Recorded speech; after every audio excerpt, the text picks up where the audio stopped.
Maayong gabi kaninyong tanan and welcome na usab ani atuang tulumanon panglantaw sa kagabhion. Pero sa dili pa nato sugdan mga igsoon, ato sang i-shout out ang atuang mga viewers nga nag-like ug nag-heart ani atuang sa atuang panglantaw sa kagabhion kagabi.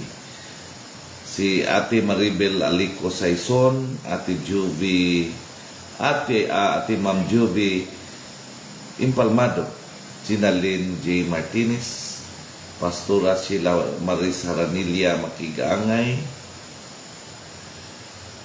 Ma'am Rot Escobar, V. Alona Flores, Cheryl Tubigon Riboya, Marilo Tubigon Salubod, Pastor Yung Monleon Makigaangay Jr., Johnny Disamonte, Revelin Pabli Lagata, and Finfin Suan and Cleofi Bangahon sa Ladaga.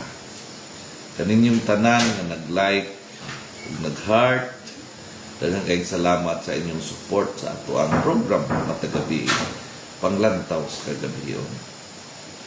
Tonight, I want us to slow down to breath, to remember something that many of us have felt but rarely say aloud.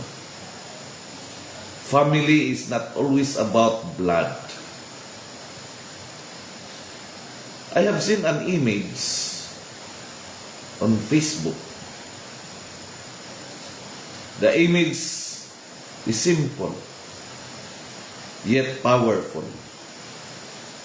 People holding hands, stepping carefully across stones over water, and the words that accompany it speak truth in its purest form. Family is not about blood. It's about who's willing to hold your hand when you need it the most. The line alone carries the weight of countless stories. Stories of abandonment and belonging, of loss and discovery of pain and grace. Because let's be honest, not everyone who shares our blood has shared our burdens. Not everyone who carries our surname has carried our tears. And not everyone who was supposed to protect us actually stood by us when life became heavy. Yet somehow, God always sends someone. Sometimes it is a friend who stayed when relatives walked away. Sometimes it is a teacher who believed when parents doubted. Sometimes it is a church community that embraced us when our own homes felt cold. Dili tanang kadugo kay kapamilya, ug dili tanang kapamilya kay kadugo. Jesus himself redefined family in a way that shocked his listeners. In Matthew chapter 12 verse 48 to 50, when told that his mother and brothers were looking for him, Jesus replied, "Who is my mother? And who are my brothers?" Then pointing to his disciples, he said, "Here are my mother and my brothers. For whoever does the will of my Father in heaven is my brother and sister and mother." This was not a rejection of blood ties. It was an expansion of love.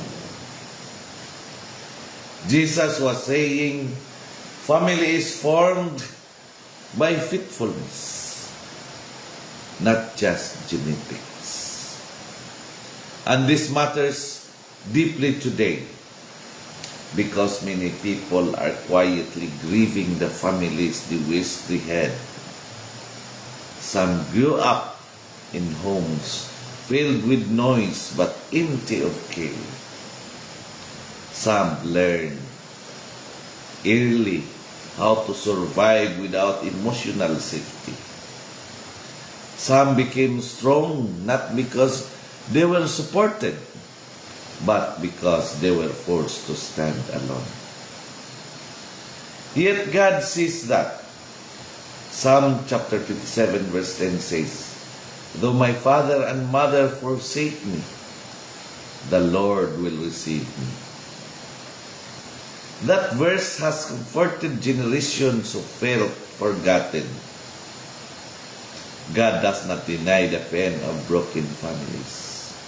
He meets us inside it. And He heals not by erasing the past, but by surrounding us with people who choose to stay. Ruth is a powerful example. She was not bound by blood to Naomi. Yet, she declared words that still echo through history. Where you go, I will go, and where you stay, I will stay. Your people will be my people, and your God, God, my God. Ruth chapter 1, verse 16. That was not obligation. That was love. That was chosen family. Tonight, I want to speak to those who feel guilty for finding family outside of bloodlines. Hear this clearly. Choosing safety is not betrayal. Choosing love is not sin. Even the early church understood this deeply. Acts chapter 2 verse 44 to 47 describes believers who shared life, resources, meals, and prayer. They were not related by blood, yet they called each other brothers and sisters. Why? Because shared faith creates shared responsibility. Sa ato pa ang tinuod nga pamilya mao ang musalo nimo kung mahulog ka. Dili ang mutan-aw lang. Proverbs chapter 17 verse 17 tells us, a friend loves at all times, and a brother is born for a time of adversity. Notice that line, born for adversity. Family is revealed in crisis, not in celebrations, not in photos, not in holidays, but in moments when life breaks you open and someone chooses to hold your hand. This truth extends beyond individual lives. It speaks to our communities, our churches, our nation. The Philippines today feels fragmented, divided by opinions, politics, anger, and wounds that never fully healed. Many are asking, are we still one people? The answer depends on whether we still know how to hold each other's hands. 1 Corinthians chapter 12 verse 25 to 26 reminds us that God designed the body so that there should be no division. If one part suffers, every part suffers with it. A nation is a family, not perfect. not always gentle, but called to care. We cannot choose our national history, but we can choose how we carry each other forward. If family is only blood, then we will keep excluding. If family is only ideology, then we will keep fighting. But if family is defined by compassion, then unity becomes possible. Ang nasod mahimong pamilya kung ang kasing-kasing kabalo mutabang, dili lang mukuminta.